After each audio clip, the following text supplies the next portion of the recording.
നമസ്കാരം, ഞാൻ മനോജ് നെടിയാക്കൽ. പുതിയൊരു വീഡിയോയിലേക്ക് എല്ലാവർക്കും സ്വാഗതം. വില കുതിച്ച വർഷം കേര കർഷകർക്ക് നേട്ടം 3000 കോടി രൂപയോളം. കഴിഞ്ഞ വർഷത്തെ നാളികേര ദിനത്തിൽ ഒരു കിൻഡൽ പച്ചത്തേങ്ങയുടെ വില 3200 രൂപ, ഇന്നത് 6800 രൂപ. ഒരു വർഷത്തിനിടെ തേങ്ങയുടെ വില കുതിച്ചപ്പോൾ കർഷകർ അധികമായി നേടിയത് 3000 കോടി രൂപയോളം രൂപ.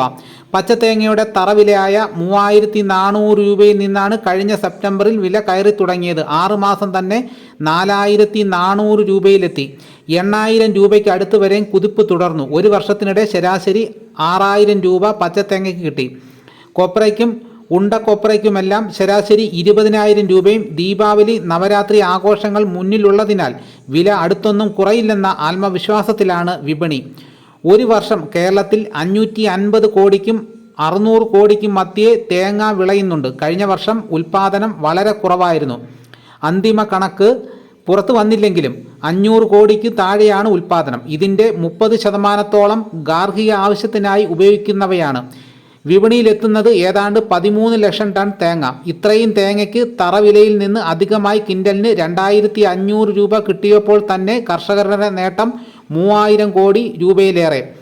1 കിലോ തേങ്ങയ്ക്ക് 35 രൂപ മുതൽ 40 രൂപയോളം ഉൽപ്പാദന ചെലവ് വരുന്നുണ്ട്. ഇതിൽ കൂടുതൽ കിട്ടിയാൽ മാത്രമേ കൃഷി ലാഭകരമാകൂ. ആ നേട്ടത്തിലേക്ക് തേങ്ങ ചുവടുവെച്ച വർഷമാണ് കടന്നുപോയത്. 76 രൂപയിലെത്തിയ പച്ചത്തേങ്ങ വില പെടുന്നതിനെ 52 രൂപയിലേക്ക് താഴ്ന്നത് ആശങ്ക ഉയർത്തിയെങ്കിലും അധികം വൈകാതെ തിരിച്ചു കയറി. തേങ്ങയ്ക്ക് വില കൂടിയപ്പോൾ വിളയാത്ത തേങ്ങ വരെയും വിളവെടുത്തത് വിപണിയിൽ കൊപ്രയുടെയും മറ്റ് ഗുണനിലവാരത്തെ ബാധിച്ചിരുന്നു. പല വ്യാപാരികൾക്കും ഇത് നഷ്ടമുണ്ടാക്കി. ഇത് തിരിച്ചറിഞ്ഞ് കർഷകർ തന്നെ ഈ പ്രവണത നിയന്ത്രിച്ച് വിപണിയെ വീണ്ടും ശക്തിപ്പെടുത്തിയിട്ടുണ്ട്.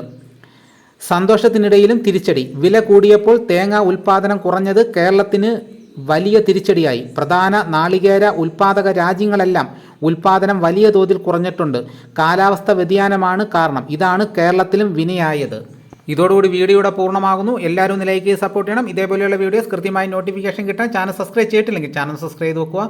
മറ്റൊരു വീഡിയോയുമായിട്ട് ഉടനെ എത്താം. എല്ലാവർക്കും എൻ്റെ നന്ദി.